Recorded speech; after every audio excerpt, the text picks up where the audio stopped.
কাঁদিস না, কাঁদিস না। তুই তো জানিস তো কাঁদলে। আমি জানি বাহা, আমি জানি তুমি আছো। তুমি আমার জীবনে অনেকটা বসুন্ধরার মতো, যে আমার জীবনের সমস্ত দুঃখ যন্ত্রণা শুষে নিয়ে আমাকে ভালো রাখার চেষ্টা করে। আমি জানি তুমি আমার জীবনের সেই মুক্ত আকাশ, যার নিচে দাঁড়িয়ে আমাকে জীবনের কোনো সত্যি গোপন করতে হয় না। তুমি সেই আকাশ যার নিচে দাঁড়িয়ে আমি আমার সমস্ত অনুভূতি খোলা মনে প্রকাশ করতে পারি। তুমি আমার জীবনের গভীর জঙ্গলে সেই পায়ে চলা পথ, যে পথ ধরে চলতে চলতে আমি একদিন রাজপথে পৌঁছতে পারবো। মুন তো আমার জীবনের একটা অধ্যায় ছিল, কিন্তু তুমি তো সমগ্র জীবন আমাকে ধারণ করে রেখেছো বাহা। আমি এও জানি অন্য কেউ না, একমাত্র তুমিই পারো আমার সমস্ত দুঃখ সমস্ত শোক ভুলিয়ে আমাকে স্বাভাবিক জীবনে ফিরিয়ে দিতে, আমাকে আবার আমার কাজের জীবন ফিরিয়ে দিতে। একমাত্র তুমিই পারো।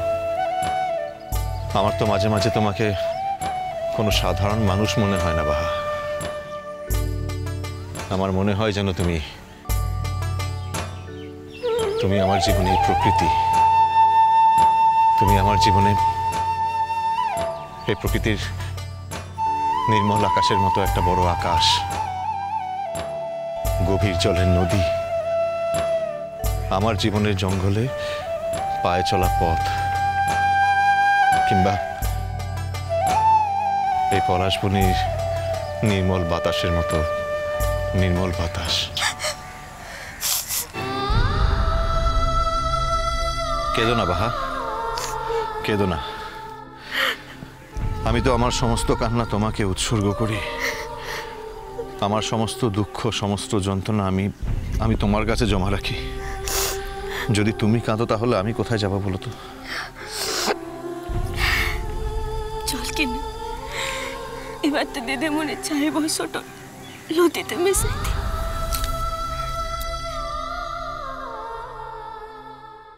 যখন পড়বে না মোর পায়ের চিহ্ন এই বাটে, আমি বাইব না, আমি বাইব না মোর খেয়া তরি এই ঘাটে গো। যখন পড়বে না মোর পায়ের চিহ্ন এই বাটে। আমি কি কোনোদিন তোমার মনের মানুষ ছিলাম?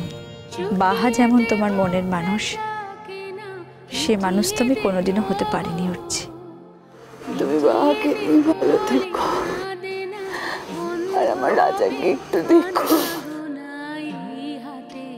নীল আকাশে আমাকে একটা তারার মতো খুঁজো। হয়তো আমি এই তারা হয়ে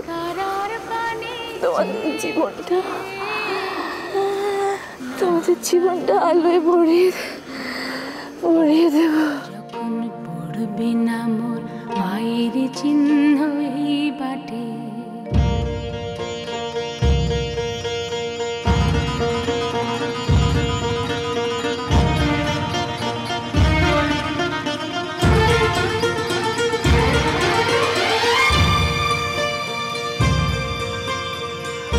জীবন কি নশ্বর, কি ভঙ্গুর, আজ আছে কাল নেই। আমার চোখ মুখের ভাষাতে, আমার শরীরের ভাষাতেই তুমি বুঝে নেবে বাহা যে আমি সত্যিই তোমার কাছে ক্ষমা চেয়েছি।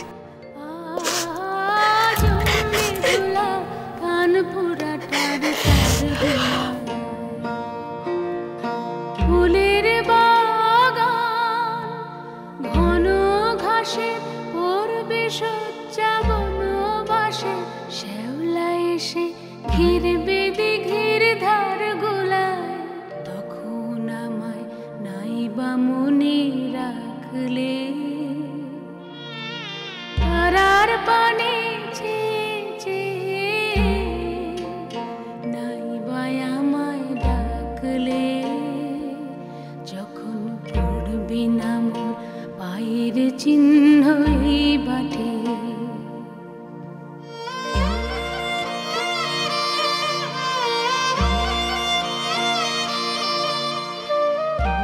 একদিন সব ঠিক হয়ে যাবে হচ্ছে। এতদিনের সম্পর্ক একেবারে দাগ কাটেনি তাও তো বলা যায় না। কত স্মৃতি, কত ঘটনা, কত অনুষঙ্গ, সব কি ভুলে থাকা যায়? আর মানুষটা চলে যাবে জেনেও একটুও বিষাদ হবে না তোমার? এত কঠিন মানুষ তো তুমি নাও। ঘাটে ঘাটে খেয়ার তরি এমনি এমনি সেদিন উঠবে ভরি, চড়বে গরু, খেলবে রাখাল ওই মাঠে। তখন আমায় নাইবা মনে রাখলে, তারার পানে চেয়ে চেয়ে নাইবা আমায় ডাকলে।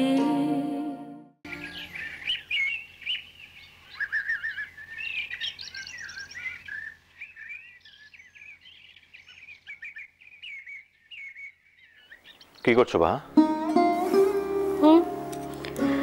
দেখতেই তো পেয়েছিস, দিদিমণির ছবিটাতে চন্দনটা পরাইছি।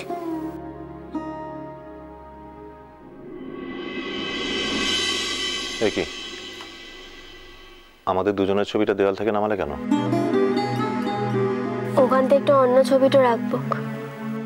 মানে? ওখান থেকে দিদিমণির ছবিটা রাখবো। বুঝলাম না। জানি দিদিমণির ছবিটাতে চন্দনটা পরাতে দেখে তোর কষ্টটা হচ্ছে, কিন্তু এটা একটু দিনের লিখেই করব। তোমার কথা ঠিক বুঝতে পারলাম না। কাল দিদিমণি স্মরণ সভাটা করব। তুই তো শ্রাদ্ধটাতে বিশ্বাসটা করিস না, মও করিলা। তার লিখে যেমন ভাবে বড় দাদা বাবুকে শ্রদ্ধাটা জানানো হয়েছিল, ঠিক তেমন ভাবেই দিদিমণিকেও শ্রদ্ধাটা জানানো হবে। মো ঘরের সকলকার সঙ্গে কথাটা বলে নিয়েছি, সকলে রাজিটো আনছে। আর তুই চিন্তাটা করিস না, এই চন্দনটা মো শুধু কালকের দিনটাতেই পরায়ণ রাখব, তারপর তো মো মুছাটা দিব। এসবের কোনো দরকার ছিল না বাহা। ছিল করছি বাবু, এই ঘরের বহুটো মারা যেছে, আর এই ঘরের মানুষগুলানটাকে সম্মানটা জানাই বেকলা সেটা কি হতে পারে? মনের সঙ্গে যে আমার বিয়েটা ভেঙে গেছিল সেটা জানার পরেও এসব করার কোনো দরকার ছিল কি? সেটা তো আইনের বিয়াটা ভেঙেছিল, মনের বিয়াটা তো আর ভাঙে নাই। আমি তোমাকে আমার মনের কথা বলেছি বাহা। সেদিন যখন মনের দেহটা আগুনে একটু একটু করে পুড়ে নিঃশেষ হয়ে যাচ্ছিল, সেই অগ্নিশিখার সামনে দাঁড়িয়ে, সেই নদীর সামনে দাঁড়িয়ে আমি তোমাকে মনের সত্যি কথাগুলো বলেছিলাম। আমার বলা কথাগুলোর মধ্যে এক বর্ণ মিথ্যে ছিল না বাহা। তোমার যদি এখন মনে হয় যে আমি তোমাকে যে কথাগুলো বলেছিলাম সেগুলো সত্যি নয়, ভুল, তাহলে আমার কিছু করার নেই। অর্চি বাবু, বিহাটো মোর কাছকে কিন্তু একটু বন্ধনটো, আর দিদিমণির সঙ্গে সেই বন্ধনটা তোর শেষ দিন অব্দি ছিল। মু তো ওটাকে বিহাটো বলে মনে করি। ঠিক আছে, তোর যদি বিহা শব্দটাতে আপত্তি থাকে তাহলে সেটা মানিস না। দেখ, যে মানুষটা চলে যাচ্ছে তাকে নিয়ে মু আর এখন তর্কটা করতে চাই না, সেটা মোর মনটা চাইছে। বিহাটা যদি ভেঙে যায়, একদিন না একদিন তো তোর বহুটো ছিল, আর তার লিগে একটুকু করবি কিলা, তাকে সম্মানটা জানাই বিকলা।